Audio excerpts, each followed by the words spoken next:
Being a mom is like 1,000 little jobs wrapped up into one amazing responsibility. I know from watching my own mom and how crazy it is switching back and forth from traumatic nurse to afternoon mathematician, from organizer-in-chief to five-star chef. This Mother's Day, show her how much you appreciate every job she does with a special limited-time offer from 1-800-Flowers.com. Right now, when you get ahead of the Mother's Day rush, 1-800-Flowers will give you an exclusive 36 for 36 offer. 36 sorbet roses for just $36. That's only $1 per rose. With an impressive mix of pastel shades in pink, orange, and lavender, these roses are guaranteed to make her smile. Stunning sorbet roses are the perfect way to surprise all of the moms in your life. Wife, aunt, sister, mother. These breathtaking roses from 1-800-Flowers are picked at their peak and shipped overnight to ensure freshness. 36 sorbet roses for only $36. It's an amazing offer, but hurry because it expires Friday. Just pick your delivery date and 1-800-Flowers will handle the rest. Don't put this off, guys. Order today from 1-800-Flowers.com. It's what mom would want you to do.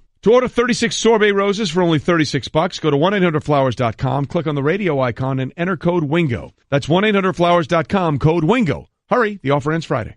Great news. There's a quick way you can save money. Switch to Geico. Geico could help you get great coverage at a great price. And it only takes 15 minutes to see if you could save 15% or more on car insurance. Go to geico.com today and see how much you could save. Glad you're with us. Golic and Wingo on ESPN Radio today. 103.3 FM in Dallas is our home as we are here for the draft coming up Thursday night. We will be in Dallas Wednesday, Thursday, Friday, broadcasting from the Golic and Wingo bus a little bit later on. So feel free to come by. If you're near 1010 Collins Center, you'll see the bus. Throw eggs at it. We'll enjoy that.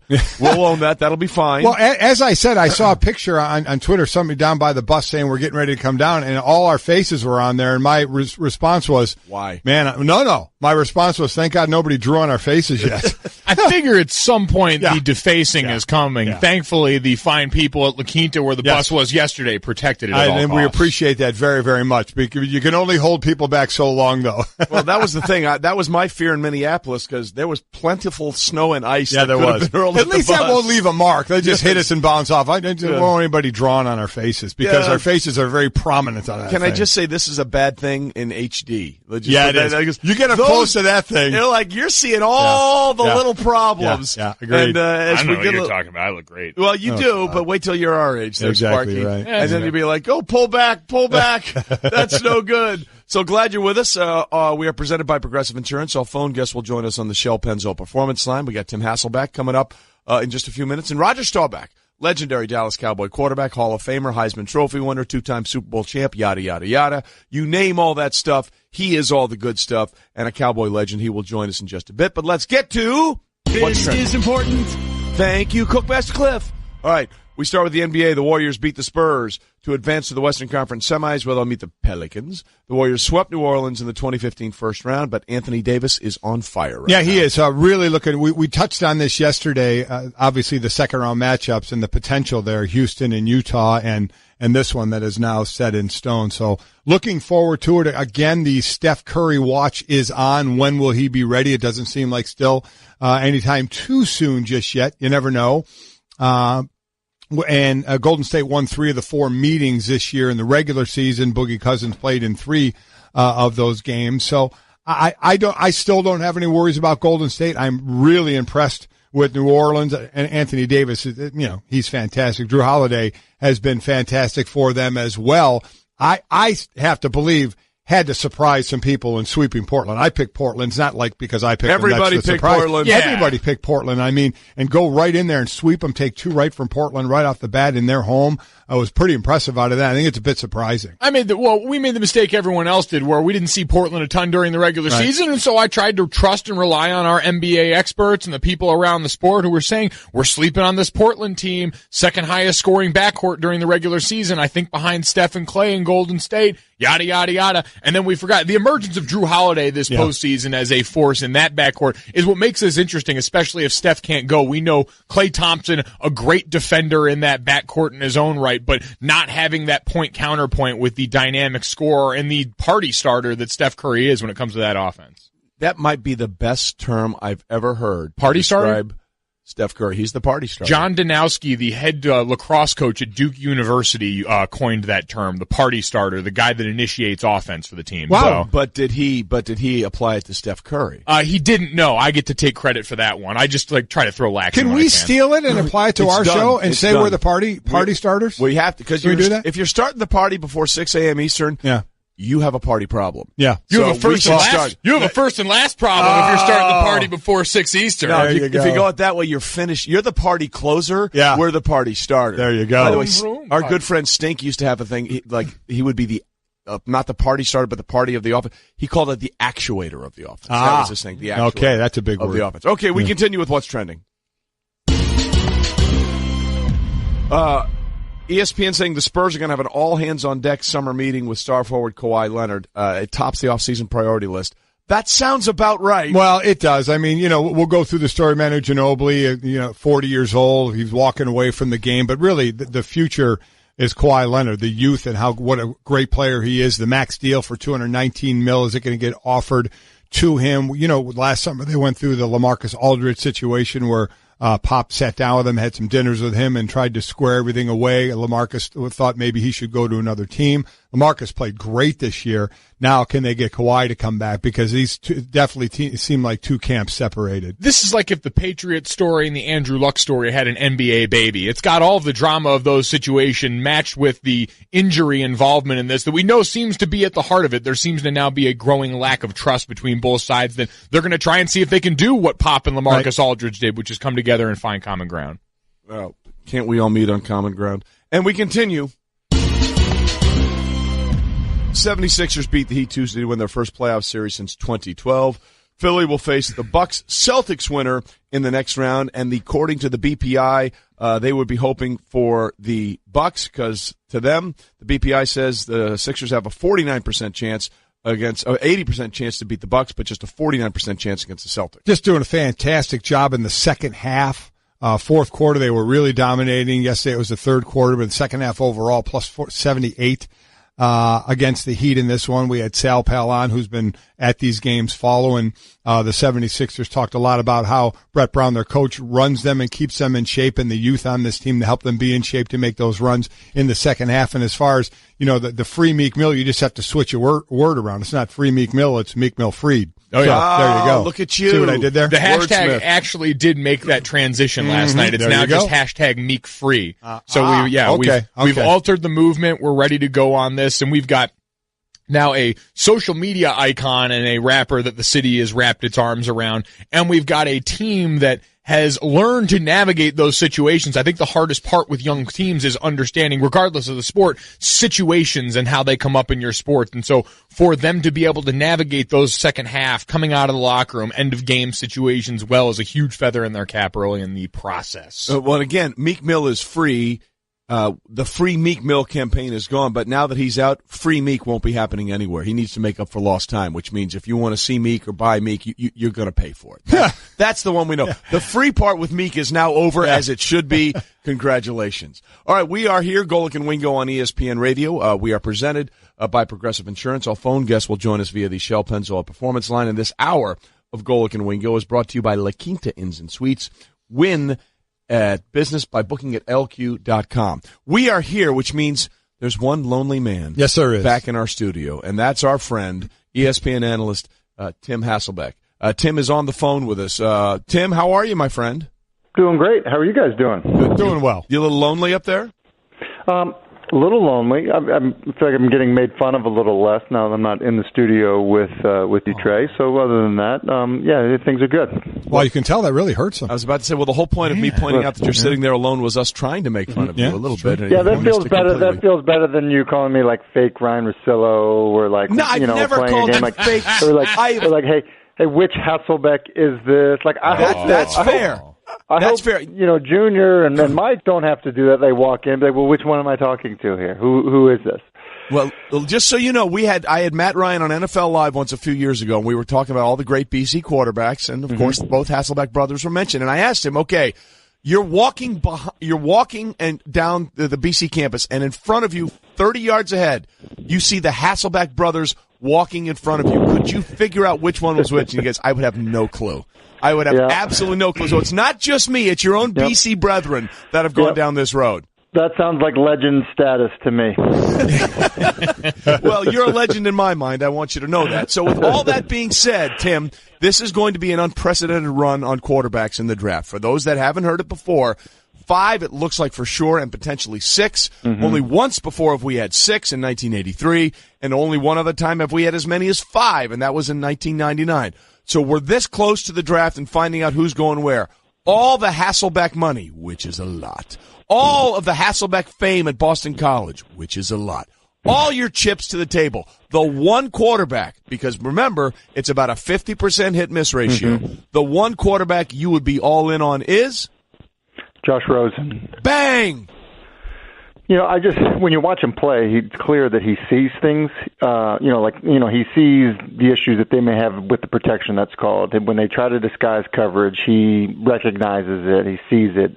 His ability to throw the football is special. I think it's been somewhat overshadowed because, Josh Allen has this big, huge arm, but Josh Rosen's a pretty good thrower too, he's kind of been a developed passer, and I think all the concerns about Josh Rosen, maybe outside a little bit of an injury history, really are about just kind of the off the field stuff. So, when you watch him play, he's the guy that I see that I say, look, what he does translates to being good in the NFL. Tim, I'm interested. We know there could be such a run at quarterbacks near the top of this draft, and you mentioned the guy you're surest on, but we see it every year, one prospect that ends up falling. If there's one of these quarterbacks that you think could be sort of the odd man out when we get through the initial run of teams, the Browns, the Jets, potentially the Bills that need quarterbacks early, who you think might be left holding the clipboard in the green room for a while?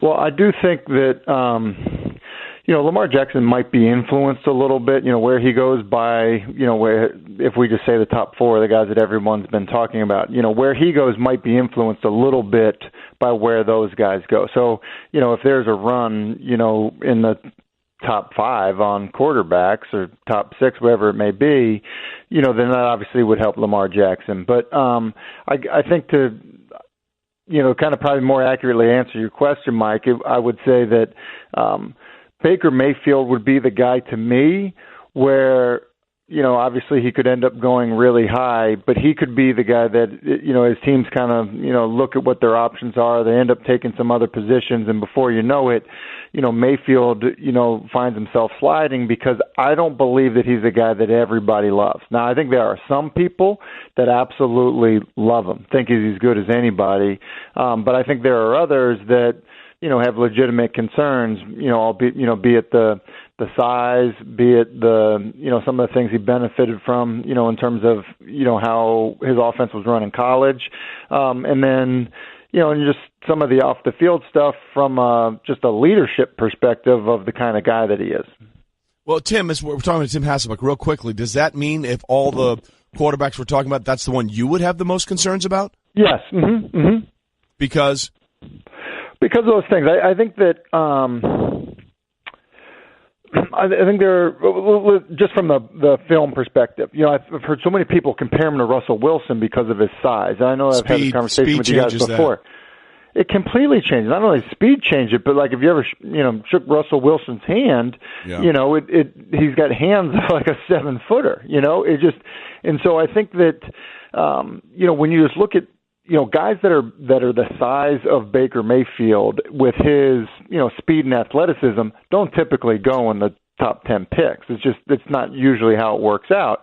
And then you hear the Breeze comparisons, and look, I'll say this, the Breeze comparisons are more accurate than the Wilson comparisons because he's a rhythm passer, Mayfield is. Like, is he a good enough athlete that he runs around a little bit? Sure, but he does not have the escapability of Russell Wilson. And so, he, to me, at the next level, really needs to be a pocket passer. And when you watch him play in college, he really benefited from a lot of separation from the offensive line because they were almost exclusively in shotgun. They had a pretty good offensive line.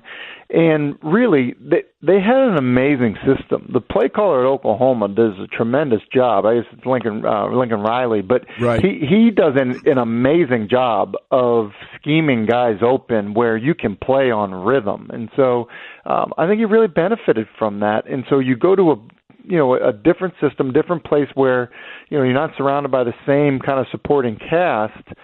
I think it'll be a challenge for him. Then you have the other stuff, which is, if he really is a kind of a me-first guy, kind of an upstager, one of those, that doesn't always play great in the locker room. And, I think leadership's another big part of the equation here for all of these guys.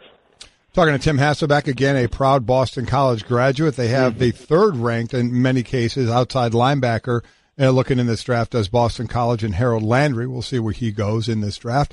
Tim, philosophy, more than forgetting players. We know the players involved at that possibility of the second pick for the Giants. But philosophy, if you're running the Giants, are you going for that quarterback, the heir apparent, or are you looking at a different position, be running back or defensive end? I'm probably taking the quarterback, and I'm somewhat basing this on. I know you said philosophy. I'm somewhat basing it on, I don't think Cleveland takes Rosen. So to me, I think that if you're the New York Giants, you have a chance to take the top prospect at the position. I think you need to do it, and I think you need to do it based on, where Eli is in his career and kind of the opportunity to have that next guy in place. And so, it's hard to do that. Most teams can't do that. And, oftentimes teams that try to get that done, are picking in the back half of the first round. And so when you do that, you're not getting the top prospect at the position. You're getting somebody that, has more warts on him as a prospect than somebody like, Josh Rosen does. So I think from the philosophy standpoint, if I were the Giants, I would sit there and say, look, here's a chance to go from Eli Manning, who's been a decade-long starter and a really productive player. We can get somebody else and have that same type of production. And we can have the position secure for over 20 years. I think it's hard to pass up on that. Now, it's not what I think they'll do, right? But I think that's what they should do. See, that's why you're the best, Timmy. Timmy Hasselbeck, we appreciate you joining us. I don't care what anyone says, you will always be one of my top 3 Hasselbeck brothers. Whoa. Top 3? Yeah. How many Hasselbeck brothers are there? 3. I knew that. I just wanted to get a whoa in there. Are you telling me I'm not in your top 3, Timmy? That's all I want to make sure. Nice job. All right, Timmy, thanks. We'll talk to you soon, brother. See you, fellas. Have a good day. He's the best. Yeah, he is. He is the best. All right, we need to continue with a little bit of try Trey. Again, you're going to hear the top speeds, the 40 time, the bench press, what they can do, on the field with their hands, with their feet. But we like to dive down into the draft prospects a little more, and that's what Trey, staying in his lane for the draft, is going to do. So know your role, kids. Let's hit him with a few more questions and dig into these players. It's time to try Trey. I'm sorry, we got to go to the board. Let's get heavy here, Trey. All right, let's do it. Let's get nice and heavy. Right. Which offensive lineman in the draft was the number 1 seeded tennis player on his high school team at the age of 15? That would be Tony Adams of North Carolina State. He was the number 1 player in tennis up until they said, you need to stop playing tennis and stop lifting weights. And to this day, he will tell people, you want to try me? Come try me, because I will take you down in straight sets. So Tony takes the football mentality to the mean courts of Wimbledon and the green grass or whatever surface he would play on. Tony Adams, that's when you know you're a good offensive lineman, because you can't have bad feet and play tennis. Lateral quickness, baby. Tony Adams will beat you on the offensive line. He will also take you down in straight sets. Found out that hitting another human being was easier than hitting a tennis ball. More fun, probably, too. Probably. All right, I'm going to go to my side of the ball. Which defensive lineman served as a greeter at an automotive dealership for 3 summers? Oh, that would be John Atkins of Georgia.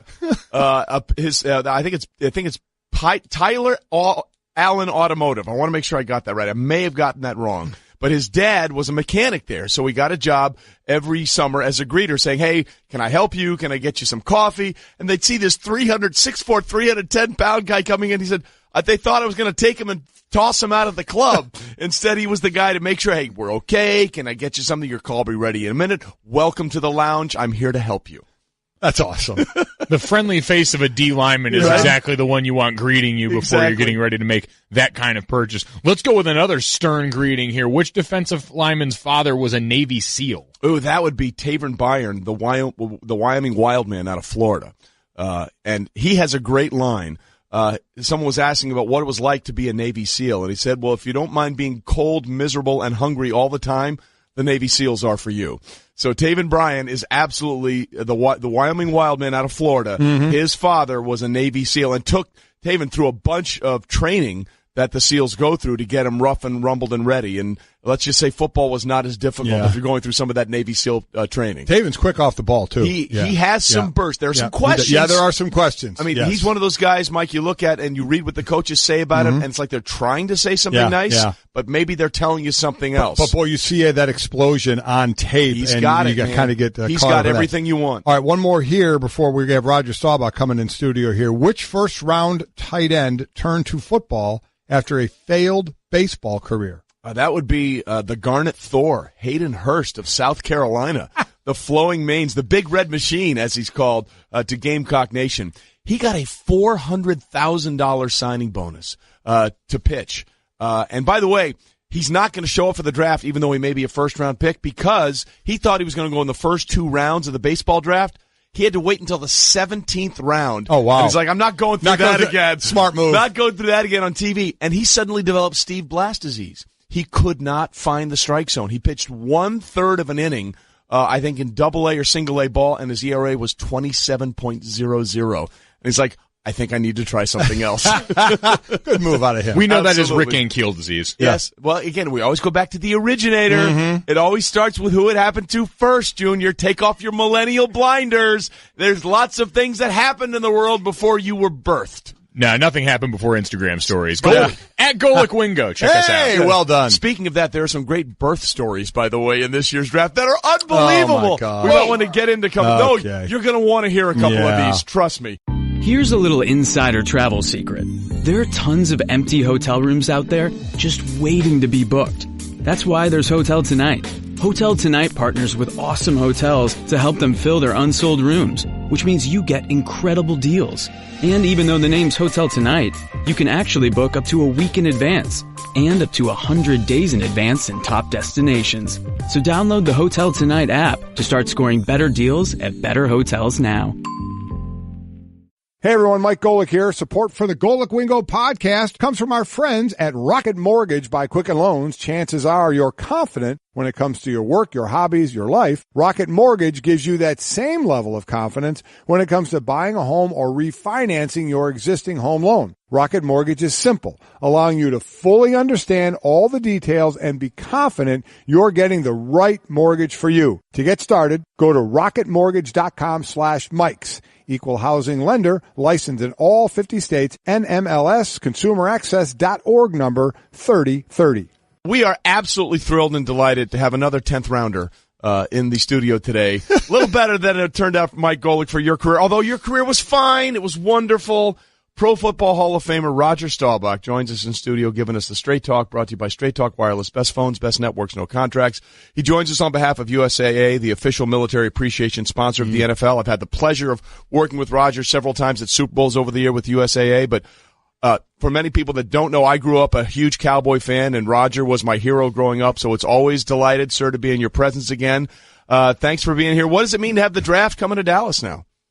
Well, it's exciting. I didn't realize until last year how exciting the draft can be when I was watching it in Philadelphia because I was watching my buddy Drew Pearson. Absolutely. And so it's I didn't realize there's a lot going on, and it's kind of a exciting event that I wouldn't have looked at it that way years ago, but it seems like it's a big event today. A little different than 1964, the year you got drafted. Again, you were a 10th rounder in the NFL draft. That same year, the AFL draft, you were the 16th round, but the 10th round. I was also the 10th round. We were just talking. I said we were both drafted in the 10th round, and then our careers took a decided turn. That isn't true, Mike. You got a great at Notre Dame and in the NFL. And speaking of Notre Dame, you beat them in 1963, and then this is where my son Mike can come into this conversation. Oh, yeah. Notre Dame didn't lose to them again until the year before you got 2007. there. And then how many times did you lose to them, Mike? That'd be twice. That'd be twice. So you guys had a hell of a run when I was there.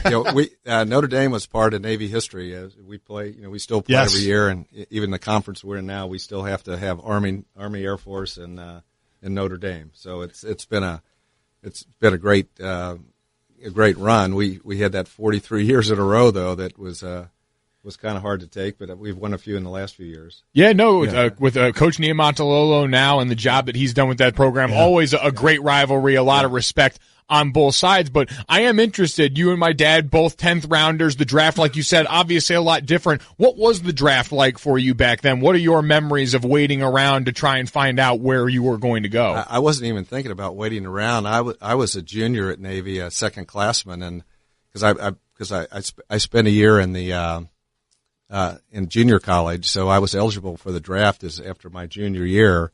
So it was kind of a non-event. It was in the Washington Post, had a little article in the paper on the day after the draft that I was drafted in the 6th and the or the 10th and the 15th round or something by Dallas and Kansas City. And so I still had a year to go at the Naval Academy and 4 years in the service. So it just wasn't a big deal. But it turned out to be an important deal, because I agreed to play, if I ever played again after I graduated, I agreed to play with the Dallas Cowboys. That worked out Good decision. Well. Yeah, that worked out for you, and also worked out well for the Cowboys as well. It just shows you, to your point, Roger, as Hall of Famer, two-time Super Bowl champion Roger Staubach is with us, Heisman Trophy winner as well, here in studio at 103.3 Dallas, just how much things have changed. The Cowboys took a chance on you in the 10th round when you had a year of eligibility left, plus all that time in the military service. You finally got to the Cowboys in the late 60s when they were on the cusp of being a really, really good team, and you had to battle Craig Morton for the starting job. In fact, the year the Cowboys won their first Super Bowl in Super Bowl VI, not only did they alternate quarterbacks during the game, they'd alternate them during the series. Tom Landry would send out Craig Morton for one series and Roger Staubach for another series, and finally everybody came to the conclusion that, look, this isn't working. We need to stick with one guy. But it was really an unusual situation that was playing out back then. Well, that was very unusual. That was the 71 season, and Craig and I both had really good preseason. So Coach Landry announced we're going to have two quarterbacks, and so we alternated games at the beginning, but all of a sudden he decided against the Chicago Bears. We were 4-2 at the time.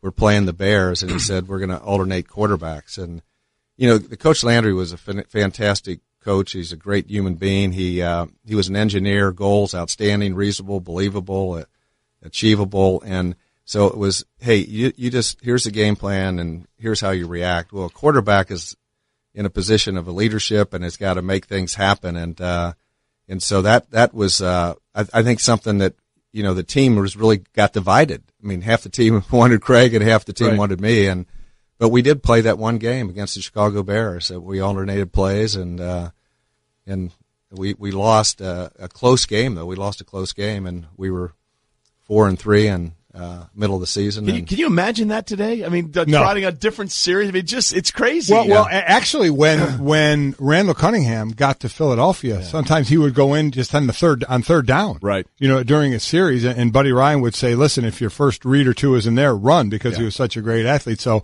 there was a little bit of that. Well, talking about that, we got a bunch of questions from Twitter, 100flowers.com Twitter feed. Carol asked, "What was the most important thing you learned from Tom Landry?" Well, the most important thing was really preparation. He was fanatical on preparation, being ready to play, understanding the game plan, understanding the other team and what we've seen on film. So it was really preparation, and he taught me a lot about preparation. And he was a little upset with me because I ran a lot. I kind of went against the grain. You drop back, you get keys, you got to get rid of the ball, and So he put up with my running, but he really taught me a lot about preparation and being prepared. That's the reason we won for 20 years, because we were well prepared for a game, but we lost emotionally, or a good team beat us, but we were very prepared when we played football. Talking to Roger Staubach here in studio, and I have to ask now, as we spin it forward, we've been preparing for the draft, and I don't know how much you've seen of the guys getting ready to come out right now, but a big quarterback draft this year at the top. Are there any of the guys, the Baker Mayfields, the Josh Rosens, the Sam Darnolds, that remind you of yourself, or that you see traits that make a winning quarterback? Well, it's quite a while ago, but I ran a lot, and that was a question mark was my arm strong enough, and I played in the college All-Star game, and that's when I think both teams that had drafted me wanted me to figure out if I wanted to ever play again, if I would play for them, and so it was mainly because they knew I did have I don't want to talk about, I did have a good arm. I was switched. Listen, you're in the Hall of Fame. You can talk about yourself. Well, I was actually switched to quarterback my senior year because our coach watched me play in baseball, and he said that, guys, listen to you, and you got a good arm. I watch you play baseball. So, but I ran and moved around a lot, and Baker Mayfield is, he's like Russell Wilson and some of these quarterbacks that have the real good quickness, and they can get the first down, and now you can slide and get the first down, so you don't have to get beat up and try to run over anybody. But it does come in handy to buy time and be able to run now and then. But then you got a Brady that can move around a pocket, and but I was more of I definitely ran for third downs a lot. Can that be taught, I guess, because you say you can slide or get out of bounds? Russell Wilson does it so well of getting out of bounds or sliding, but then a guy like RG3, who was an incredible athlete, a sprinter, and a heck of a quarterback, he struggled to actually slide and get down or get out, and he took way too many hits. Is that something, whether it's back decades ago or now, that can be learned by a quarterback? It sure can, especially when you get knocked out running the ball.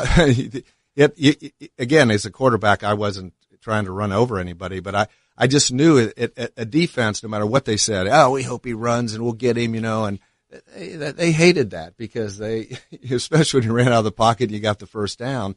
And so I knew that it was, it was something that would help the team. And so when they allowed you to run and slide, that was great, because that way I could get the first down and then slide. And it made a big difference. I did have some concussions running. And later on, when they put the slide rule in the NFL, that really, I really enjoyed that, actually. Yeah, I bet you did. Yeah, no, I didn't as a defender. Especially, I didn't slide before I got the first down. It was after the first. See, perspective Yes, changes it everything. is. That's exactly what it is. Legendary Cowboy quarterback, Hall of Famer Roger Staubach with us. As we mentioned, he's here on behalf of USAA. I've had the pleasure of working with Roger several times at Super Bowls at USAA events. What are you and USAA doing in terms of the draft this weekend, Roger? Well, USA is the official military appreciation sponsor of the NFL, and I've been involved with the USAA at the Army-Navy game, the Super Bowl, and they really are there'll be a lot of veterans here at the draft, and I'm going to get a chance to speak to them tomorrow. And so the USA at the now they're part of the draft. It kind of kicks off the year, and they've been instrumental in the salute to service as far as the veterans and coaches that have done a lot for the military, brought veterans to camps. Mm-hmm. And it's just been one thing after the other the USA has done for our veterans, and they're a big part of the of football and the NFL. They certainly are. And again, I've done a lot of work with USA over the last 4 or 5 years at the Super Bowl. They do a great job. They're tremendous. As were you. Roger, always a pleasure to see you again. Great to be here on your home turf, and we look forward to what you're doing with USA and also what we'll see from the draft this weekend in Dallas. Thanks for stopping by and getting up early this morning. Thank you. I was going to pick a winning team, but this is the draft. Everybody wins. I've never been on the radio at the draft. That's the beauty of the draft. That's Everybody wins. Everybody you can only wins. lose 3 years from now. Everybody That's gets what makes it great. And every pick every team makes is the pick they wanted all along. 100% correct. This was the guy we wanted from day absolutely. one. Roger Staubach with us in studio. Thanks so much, Roger. Every deck is made for standing on, but there's only one that's always had a way of standing out. So if you're looking to bring more style, comfort, and creativity to your life outdoors, call on the brand that's known for making the most in outdoor living. From decking, railing, and lighting to furniture, fencing, and framing, at Trex, we're engineering what's next in outdoor living. To learn more about all of the outdoor solutions Trex has to offer, call 1-800-289-TREX or visit Trex.com. That's TREX.com. We have big news in basketball, and the least surprising news about this is it came after the seminal moment for the NCAA, which was the Final Four championship won by Villanova. But, of course, there was the FBI probe that came out and showed sweeping allegations of corruption and fraud and payment in the high ranks of college basketball. So an independent commission is directing the NCAA now to make changes to college basketball. A 60-page report released today by the Commission on College Basketball recommends that the NCAA should have the ability to impose lifetime bans on coaches who commit major violations. The commission also says the NBA should end the so-called one-and-done rule, which requires all NBA players to be at least 19 years old and 1 year removed from high school. High school players should once again be allowed to go straight to the NBA, like LeBron James, according to the commission. Former Secretary of State Condoleezza Rice, who led the commission, said today the sport of college basketball is, quote, worth saving, end quote, but also acknowledged that the state of the game is not very strong. The commission was formed last year in response to that FBI investigation. There's a lot of meat on this bone to chew. Yeah, and there definitely is. You know, I think the main things we talk about are the one and dones. You talk about enforcements on coaches and on schools. Level 1 violations would be punishable by up to 5-year postseason ban, forfeiture of all postseason revenue for the time on the ban. That's where it would really hit a school because Correct. of the money that it could cost them. The one and done, remember again, that's an NBA rule. So the commission, what they did is they called for the NBA and its Players Association to change the rule, change the one and done rule, and that's all they can do because they don't have control of that. And the other, and this is a big one, you know, the colleges spend so much time keeping agents away from players. The commission has basically said the commission proposed the NCAA create a program for certifying agents and make them accessible to players from high school through their college years. So actually has certified agents with these players all through high school and through college. That is a major change there. It's understanding the times because we demand transparency across the board regardless of the setting. And so the NCAA is saying our problems have been when things are forced to be done in the dark that we know are going on anyway. That's the common refrain we've heard through all of this, right? Is these things are obvious to the people that have supposedly been paying attention, that these things are obvious from the outside. The NCAA is saying, all right, we're going to lay it all on the table here right now because we know this is the way the system's operated. Easier to show it than to change it. Well, look, they've known this is the way the system is operated forever. Let's be clear about that. So the question then becomes, they've created this commission who had this report based on the FBI report that was leaked out. What actually gets done? What actually changes? I think a fair amount could get done only because you've already started these discussions. Because of the FBI report. Well, because of the FBI report. Something had to start it. But you've got a willing group on the other side. If you're looking for the one and done, you've got a willing group in the NBA. Adam Silver has been as willing to listen to public dialogue and fan reaction as any commissioner in any sport. Yeah. So you put it in his lap. They've already had these discussions with him and Michelle Roberts going back to November. They had these conversations. Michelle Roberts, head of the NFL Players Union. Yes, head of the NBA Players Union. So you've got that. The more impact, because that one to me seems like it'll get done. The NBA likes pleasing its fans. Completely agree. I think one and done is going to be gone. I think the toughest thing of all this is figuring out how to have agents involved with high school and college players, access on campus, where they can be and how that all works. As far as your punishment, you can apply whatever punishment you want. That's under full NCAA control of what they want to do. If you want to come down hard on a coach or a school, you can do that. So that can be implemented. I think one and done definitely will. I think the agent thing is going to be an interesting twist on how they do that. And the other thing is going to be the ramifications of what happens from the FBI report. Listen, as much as this is sort of because of that, the real hammer will be dropped by what comes out in that FBI report. We've just seen drips and drabs, but when that thing goes forward, that more than anything else will be the nuclear winter. And is that when you start with those lifetime bans? Because we always talk about how do you really hit who's hurting this the most? A lifetime ban of coaches where that sport, they're the stars, that would be a major, major move. Because they can coach forever and players only have a short window to get it done. All right, coming up, Todd McShay will stop by to discuss the rumblings at number one. Are the Browns really interested?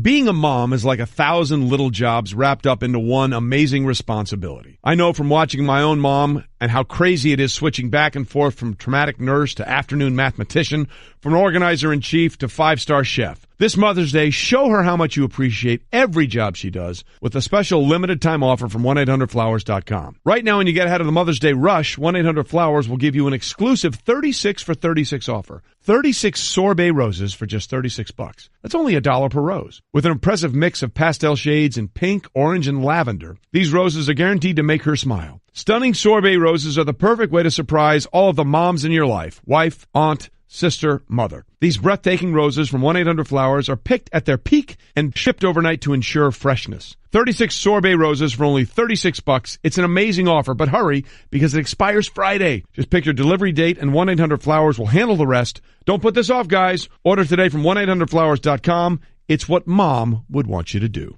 To order 36 sorbet roses for only $36, go to 1-800-Flowers.com, click on the radio icon, and enter code WINGO. That's 1-800-Flowers.com, code WINGO. Hurry, the offer ends Friday. It's April, and some things are winding up like baseball, and some things are winding down like hockey. Thankfully, Pennzoil Synthetics provides your vehicle with complete protection for top engine performance no matter what season it is, so you don't have to worry about ups and downs. Pennzoil, make the switch.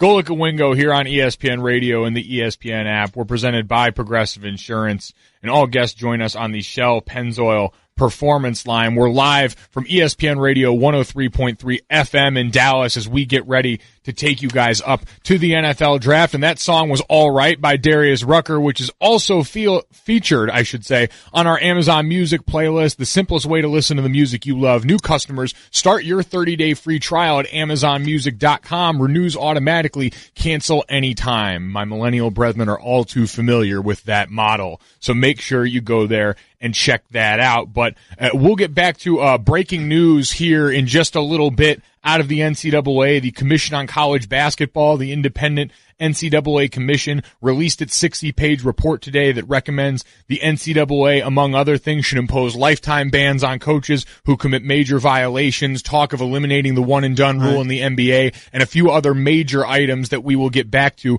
just momentarily. But right now, we are taking you guys up to the draft, and to help us get ready for that, as he gets ready for the last round, mock drafts are out of the way. We're getting ready to do the real thing, and to help us do it, ESPN NFL draft expert Todd McShay is going to join us from our studio in Bristol, giving you the Straight Talk, brought to you by Straight Talk Wireless. Best phones, best networks, no contracts. Todd, I have to imagine you are good and happy to have the mock drafts in the past and get ready to be a night away from doing the real thing. First off, is Wingo taking another day off, man?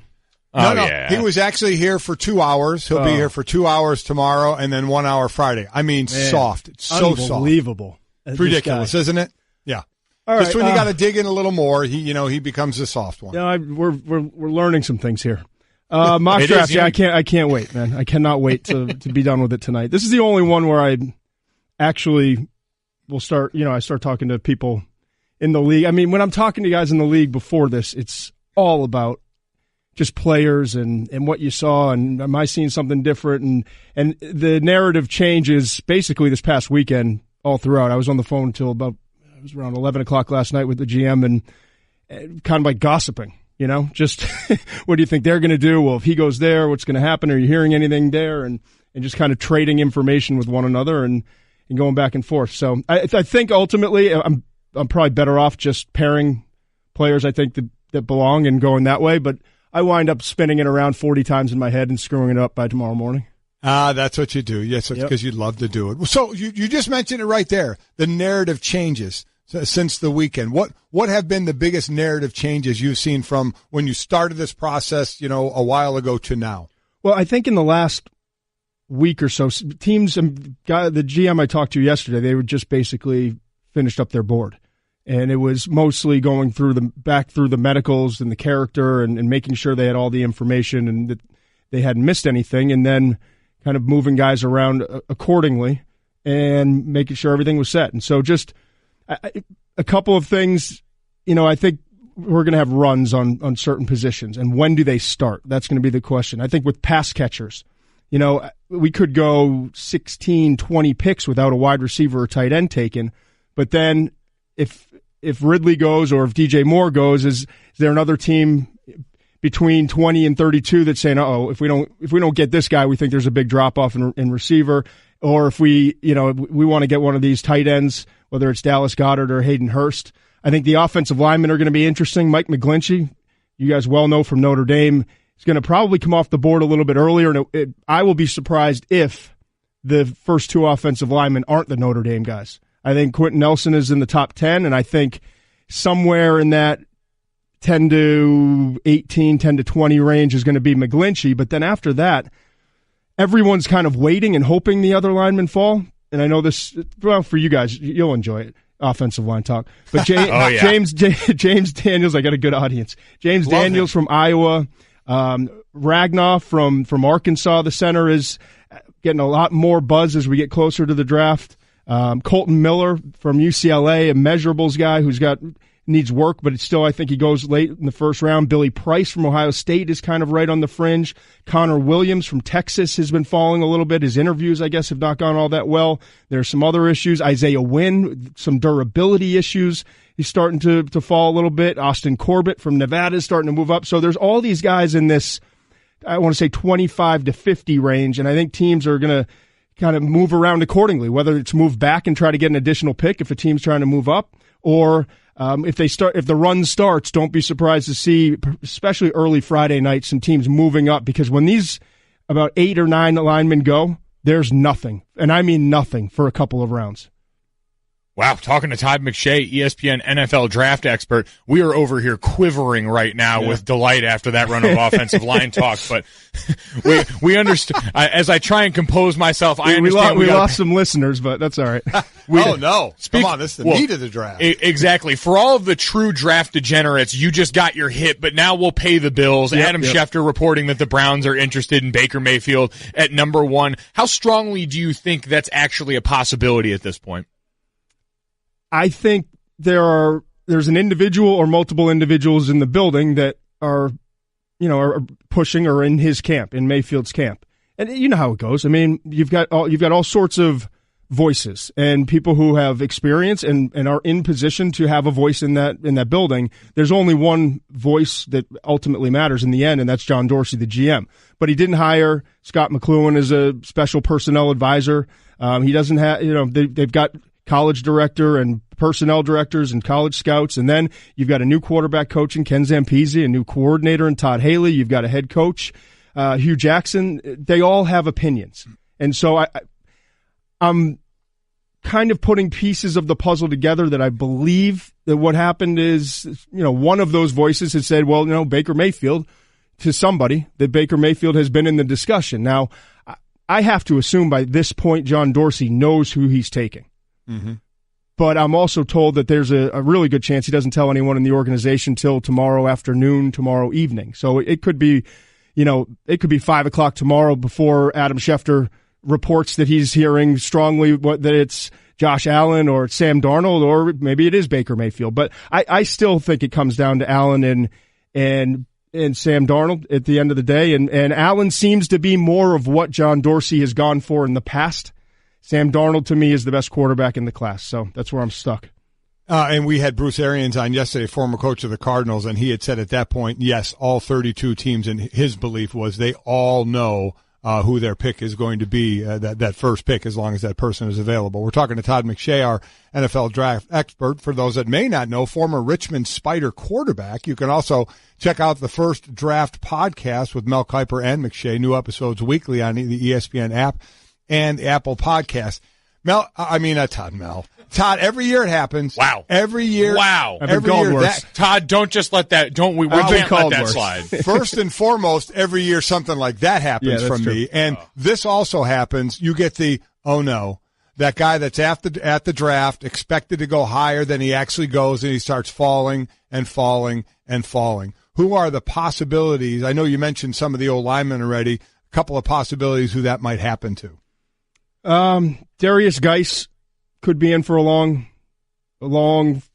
2 days compared to what the expectation was. The LSU running back, really talented back. He's 5'10 and a half, 225 pounds, runs in the 4.4s, really productive at LSU when he was healthy. The interview process has not gone well. Reports of missed interviews, different issues. I think teams are starting to there's a lot of red flags out there with Geis, is what I've gotten from multiple teams. There are some injuries that I think if you start to see players fall a little bit, I think it will have to do with injuries. The teams, and I'm only reporting what multiple teams have told me, so there's no rumor or speculation here. This is from multiple teams with their doctors and concern. It doesn't mean they're going to fall by rounds, but I think, when you have a tiebreaker and you look and say, well, we're a little bit concerned about this guy with the long-term durability, or he's a little bit more likely to suffer an injury. I think those are the guys that you start to see where we expect maybe go in the 20s, wind up going in the 40s or the 30s, especially in a year where there's the talent difference between pick 25 and 50. There's just not much. So I think Sony Michel, there's some concern with some teams. Some other teams don't have issues. Leighton Vander Esch, the linebacker from Boise State. Again, some teams, he's clear. Some teams, there's some concern there. Isaiah Wynn, the guard, the college tackle, who's going to move inside the guard. There's some shoulder issues that I think are going to be, that could affect him a little bit as well. So there's Rasheem Green is another for the defensive end from USC. So generally speaking, at this point, if a guy is falling, it has everything to do with character or durability. And I think if a guy falls from late first round to the middle of the second, it's probably going to be one of those two reasons. And also, Mike, it may not be a bad thing at times if you fall from the end of the first to the second, because you go from that 5-year deal with the option to team if you're in the first round to the second round where it's a 4-year deal and you can hit free agency earlier than that. Yep, always interesting value propositions at play for the end of the first round with teams and for those players. Talking to NFL draft expert Todd McShay. Thank you. I'm sorry, Todd. I'm sorry, Todd. I just wanted to hear you apologize. I get enough of my first name. Yeah. that is true. But we look at, you mentioned before, now getting into some of the information coming out of teams, but for the most part, the mock drafts, you're trying to take educated guesses. You're looking at need and pairings. And I remember a while back, you put out your A+ mock draft where if every team made this pick, it would be your best version of their draft. Is there one pick in particular, one team and one player that if you think these two get married up, especially in the first round or two, that's going to be the home run of the draft? I think, to me, Saquon Barkley, listen, Bradley Chubb makes sense to the Giants at 2. Saquon Barkley makes sense to the Giants at 2. I don't think you can, neither's a bad pick. I just think Barkley's got a chance to be really, really special. And with a wide receiver like they have in Odell Beckham Jr. and with the tight end they have in Ingram, basically a big slot receiver. If you're going with Eli, if you're going to ride with this guy, then you got to give him another weapon, I think. And they continue to try to retool that offensive line. I think it could be an upgrade over what they had a year ago in terms of the entire unit. And with Barkley, he would help make that whole offense better, and I think would give them a chance to make a significant jump in terms of win-loss next year. Other guys I think seem like really good fits, and I think if this player was there for the team, they would wind up being the pick from everything I'm told.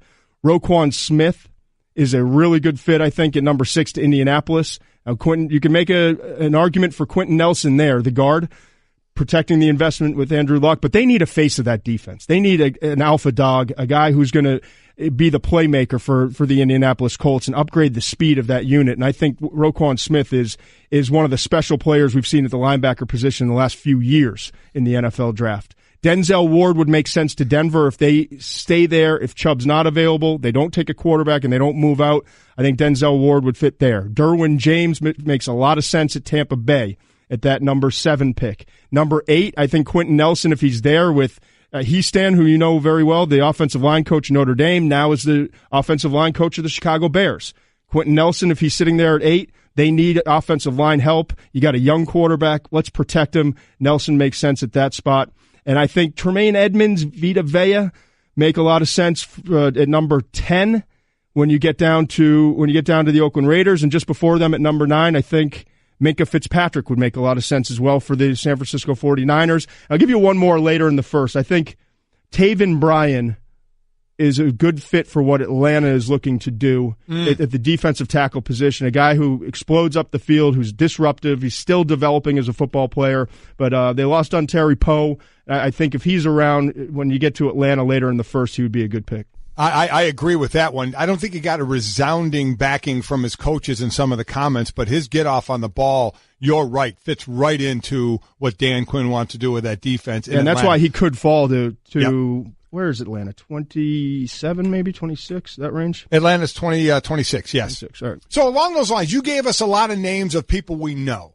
Now, when the draft ends, I want somebody to say, oh, yeah, I remember Todd mentioned this guy. Give us a couple of players who you just didn't mention there, who may be later in the draft, the Kamaras and the Kareem Hunts, that just a couple who people are going to go, yep, Todd mentioned that guy when that guy plays well this year or next year.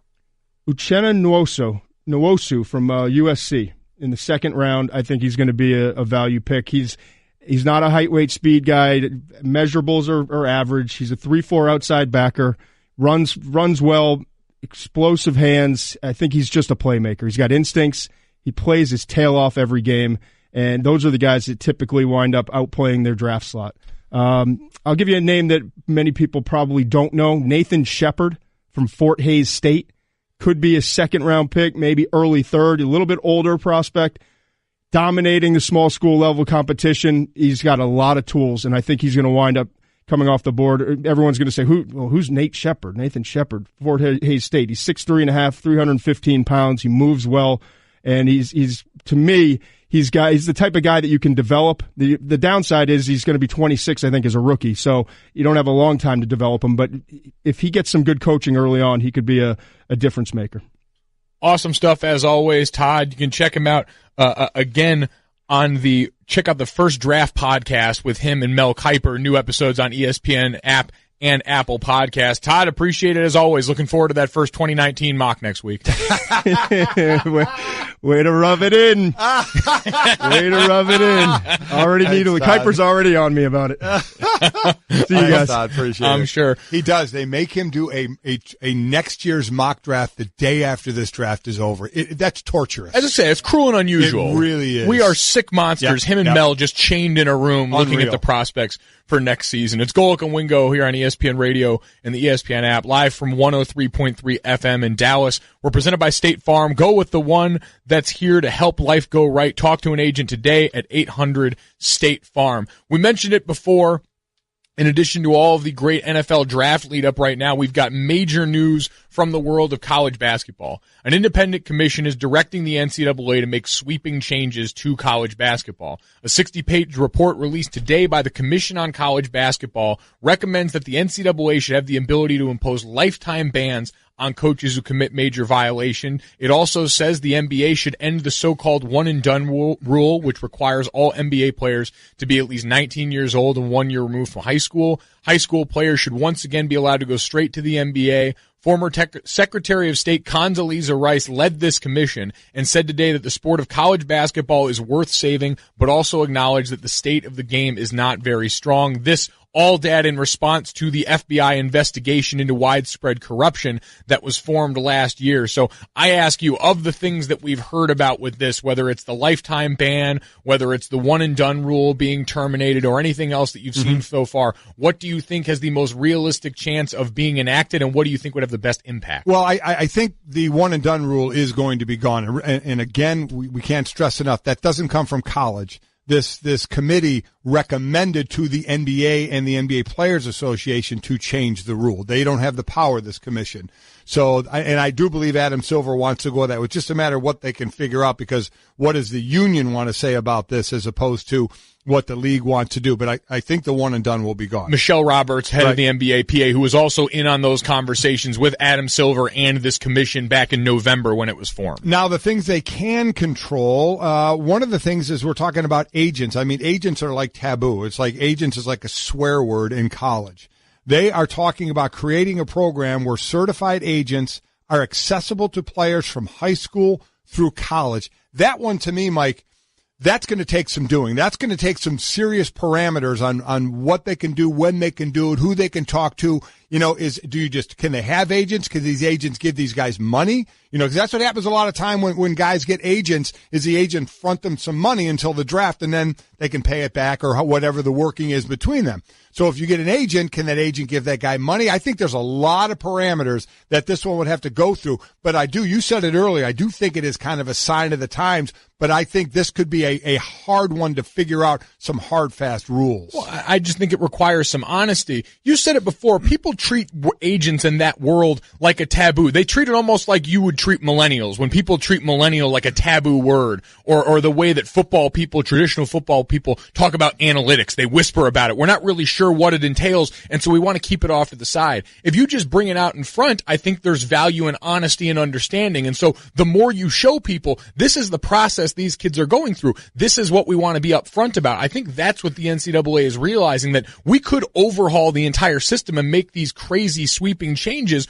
or we could look at it and say, why don't we make everyone aware of what's going on? And that way, like anything else, when you are aware of the rules and you've got transparency, I think people are a little more willing to understand. And then as far as increasing the penalties, this is just about what do you have the guts to do? Because what's the best deterrent? I always use it as being a parent when I'm parenting you guys growing up. What's the best deterrent when you do something wrong as punishment? Because the whole idea is to obviously punish you for doing something wrong, but you don't want that person doing it again, or you make the punishment so strong that nobody else thinks about doing it. Now it's what guts do you have? Do you have the guts to pull the trigger on that one? To say you have done something so bad in our eyes that you can never coach in college basketball again. One thing is, you better be damn sure that you're right about it as well if you're going to ban somebody for life. So is it a step program where you're suspended, where there's a show cause, and then you're banned for life? What's the process there? I have no problem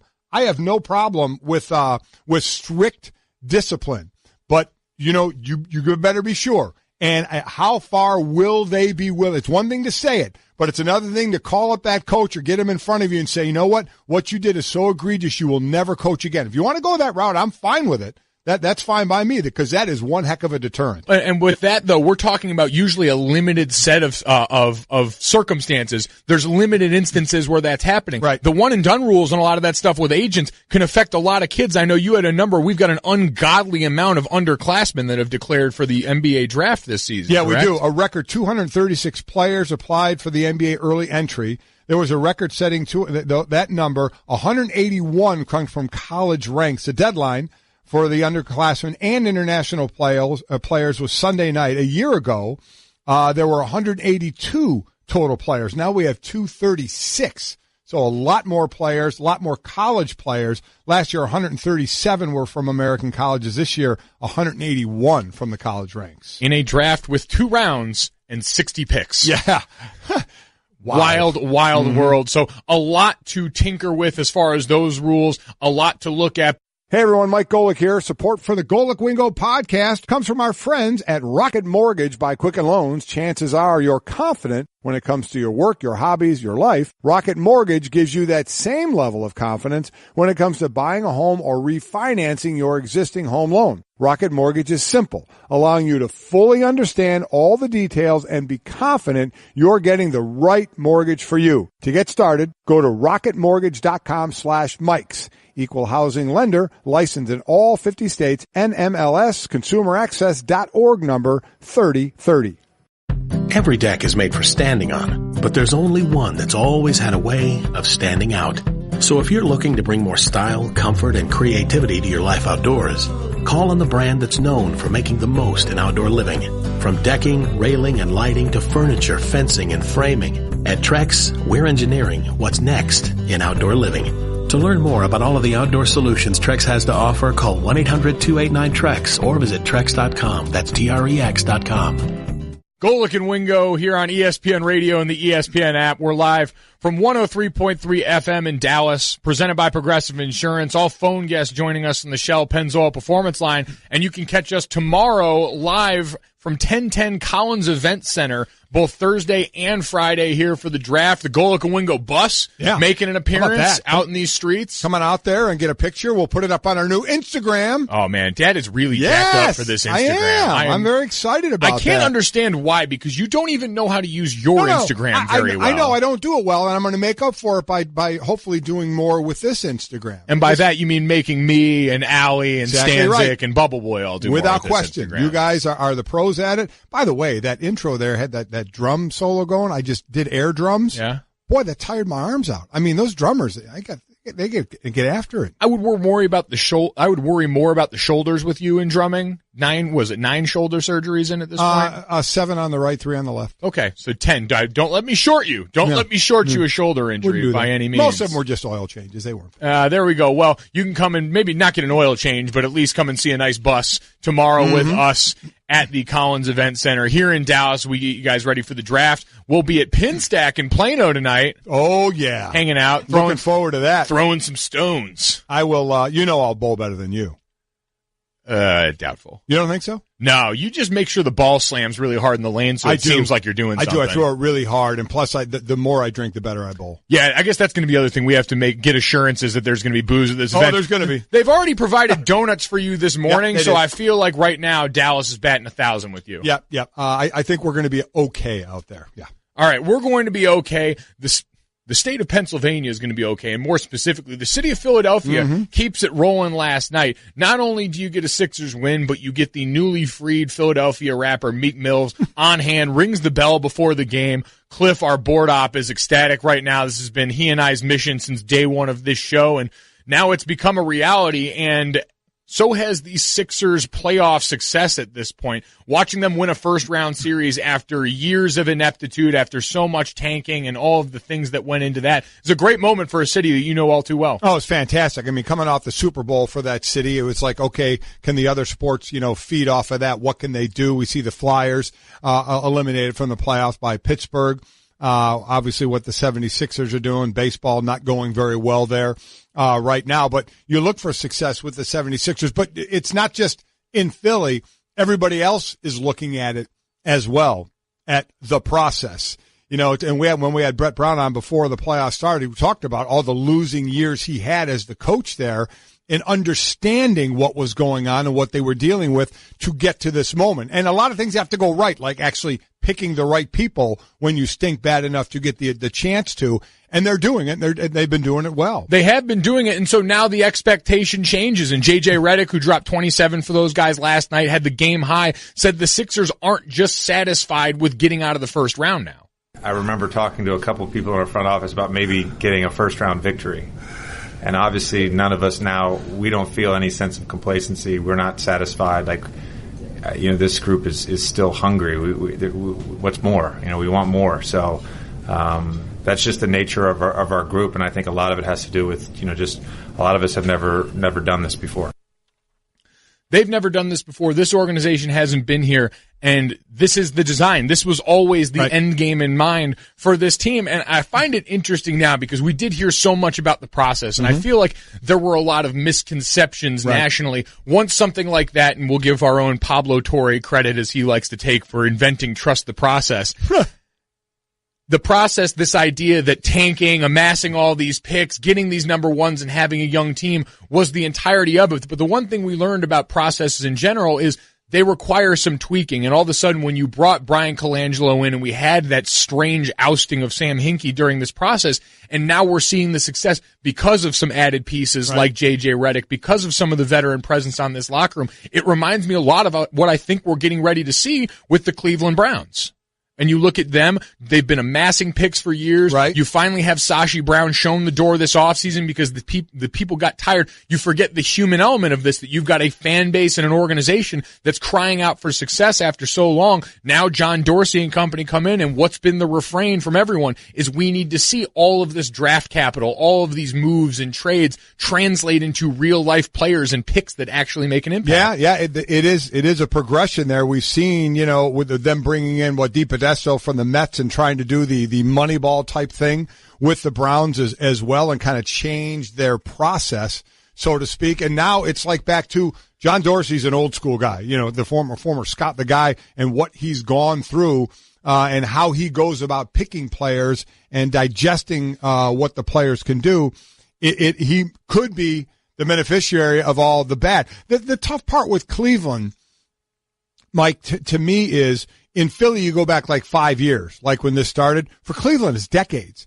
That's the one thing that's so tough to put your finger on with Cleveland, because it wasn't just one GM and one coach. It was multiple GMs, multiple presidents, multiple coaches, multiple quarterbacks that they just keep failing time and time and time again, waiting for that one guy to be able to turn it around to see some success, and now that falls on John Dorsey. But what's interesting is I think where the credit's going to go if this does go well, because all of a sudden you look at this situation, and if things do go well for them this year, John Dorsey is going to get the credit. They're going to say it took a football guy to turn this around, and I think that's unfair because of what it slights. When you look at what got both teams here, I don't want to say that it's the perfect analytic model, but it got labeled as that in both. It got labeled as Paul DePodesta coming over from baseball in Cleveland and applying that same of principles to football. We're seeing very clearly that it's not football guy or true basketball guy like the Colangelos come in to save the day. It's that there's a meeting in the middle of both of these philosophies that yields you the best result. Because to get to these points, you still had the setup. You still had the Browns amass all of these picks and get you to a point where you've got this 1-4 to work with. In Philadelphia, you had Ben Simmons and Joel Embiid acquired through this method of tanking in order to get to a point where adding these veterans gave you a complete team. The one thing, though, is in Cleveland, they had multiple years, decades, to pick the right people. They've been in position to pick the right people, and they haven't. So if John Dorsey gets the credit, I think he'll deserve a lot of the credit, because he's been in the same position other GMs and coaches have been in since the late 90s. You got top picks. Sometimes you have multiple picks in the first round like the Browns have, but they haven't hit on them. So if Dorsey picks guys that pan out, he should get the credit, right? I get what you're saying about he was, a lot of this fell into his lap, but that's kind of what's been happening in Cleveland, and they never seem to pick the right guy.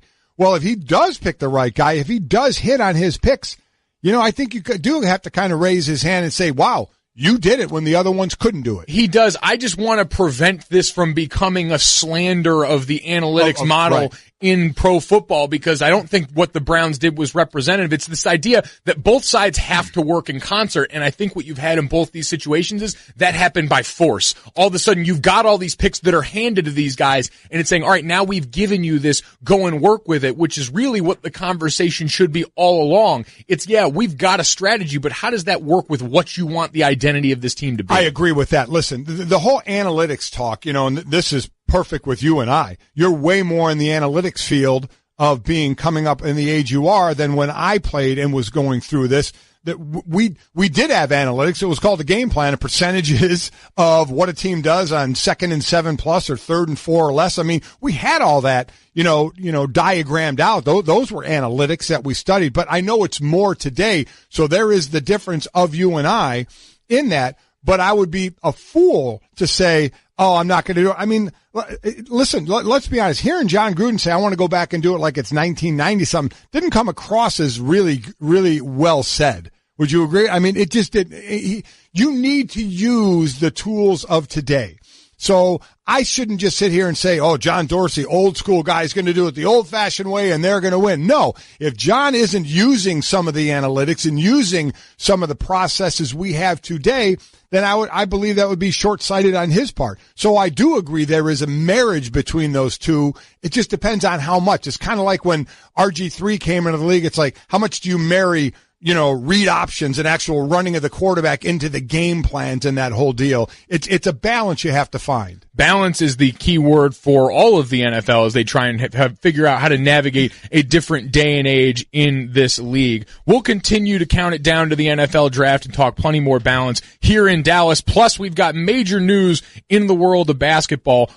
Here's a little insider travel secret. There are tons of empty hotel rooms out there just waiting to be booked. That's why there's Hotel Tonight.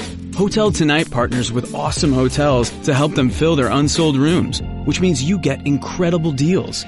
And even though the name's Hotel Tonight, you can actually book up to a week in advance and up to 100 days in advance in top destinations. So download the Hotel Tonight app to start scoring better deals at better hotels now. It's Golic and Wingo. The Browns have missed on so many quarterbacks and passing up the right ones. They have got to take the quarterback. Don't overthink it. Take a quarterback at number one. I think we figured out who Trey thinks the Browns should take. Golic and Wingo, presented by Progressive's Home Insurance. Get your quote at Progressive.com today. It's Golic and Wingo, live, Dallas, getting you guys ready for the NFL draft coming up in the next couple of days. Yeah, old school, just radio today, no ESPN News. We'll be back on ESPN News for the next 2 days. We will be back on ESPN News for the next 2 days, and we will have plenty more draft coverage for you along the way. You can check us out down here in Dallas at 1010 Collins Ave at the Collins Event Center, doing the show with the Golic and Wingo bus for the next couple of days. But it's worth noting in all of this football, and we'll have plenty more great guest lists for everyone tomorrow to help get you ready for night one of the NFL draft, the big night that everyone pays the most attention to. We do have an interesting report out of the world of basketball, college basketball, the independent commission directing the NCAA to make sweeping changes. This commission on college basketball, headed by Condoleezza Rice, came out with their 60-page report today and recommended, among other things, a potential lifetime ban for coaches committing major rule violations. The NBA suggesting that they get rid of the so-called one-and-done rule, as well as normalizing some practices involving agents and college players starting at the high school level and going through their time in college. So broad sweeping changes all coming off of this FBI probe that could end up really, I think, making a more transparent and therefore more easily digestible process for everyone involved. Yeah, and again, the FBI thing is obviously a little different. You're talking about breaking the law, and will any of these people involved actually go to prison for this, which is certainly going to be different than anything the NCAA. The NCAA can't send you to jail. So if there are coaches and or people associated with the shoe companies or things like that really are the FBI is going after, and you have the potential of being in prison, that's going to overtake everything else. But then what's the fallout after that? And that's what this commission was brought in to say, as Condoleezza Rice says, college basketball is worth saving, and how far does it go? One thing, there's a whole lot to get into with that and things that they're going to recommend. But to your point, and I think people will like reading it, but then it's like, okay, what's actually going to happen? Because, we've had, people from NCAA talking about, we're going to change the rule, we're going to make changes, and then nothing's happened. Or if they think something needs to happen quickly, like, you get a player that says, I'm going to bed hungry at night. The next day, boom, everybody can now all of a sudden, have peanut butter or cream cheese with your bagel. I mean, how quickly they want to change it if they can change it. So that, again, I'll look to here is you have the FBI basically saying, man, you guys in college basketball, we haven't even gotten to the football part, but in college basketball, you got a lot of dirty things going on here. So maybe this is one where the NCAA says we need to step in right now and implement things right away. And the NCAA tends to make changes where they are easy. To your point, that cream cheese concession was an area that should have changed a long time ago. Right. And so when it's pointed out in an effort to make sure they don't have to get anything crazy done, like, compensating athletes for their image and likeness or anything along those lines, they're going to give you the easy concessions. And I think that one and done rule change is going to end up being the easiest concession because you've got a willing and able NBA commissioner in Adam Silver. We've got great NBA action coming up tonight as well. 4 games going on. Washington at Toronto for Game 5 of that series. The Indiana Pacers back in Cleveland. That series even at 2 apiece. Minnesota at Houston against the Rockets, with the Rockets having a chance to close that series out. And Utah at Oklahoma City here now. The death rattle for the Oklahoma City Thunder in this group as they try and stave off elimination. So I guess do we see either one of the two that can closing it out tonight? Houston can close it out, and Utah can close it out, correct? Yes, and I would think both would operate. I think Houston, that third quarter, that 50-point outing, was that spark. That was what they needed. Yeah. We heard all the time rhythm was such a key for them. It was what Mike D'Antoni thought they were lacking. I think they got that back. Yeah, so I think both those teams win, and then that's the next matchup. As I said, we already have the Golden State, New Orleans matchup, and then we'll have Houston and Utah if they eventually win their series. And then the big game 5s, both those other series tied 2-2. Toronto goes back home. Cleveland goes back home. And obviously winning that 5th game off a 2-2 tie usually means good thing for that team that wins it. But we'll see. I expect LeBron to come out just guns a-blazing tonight and really, really doing like what he did in game 2. Yeah, and is that going to be enough? Because we saw in game 2 it almost wasn't. It took every bit of LeBron James' effort and energy. More importantly now, because we see this is so closely tied into winning, as it is a best-of-3 series now for the Cavs, and the one thing they've relied on more than anything is fashion. Do you think we get more matching suits tonight for the Cleveland Cavaliers? How about that?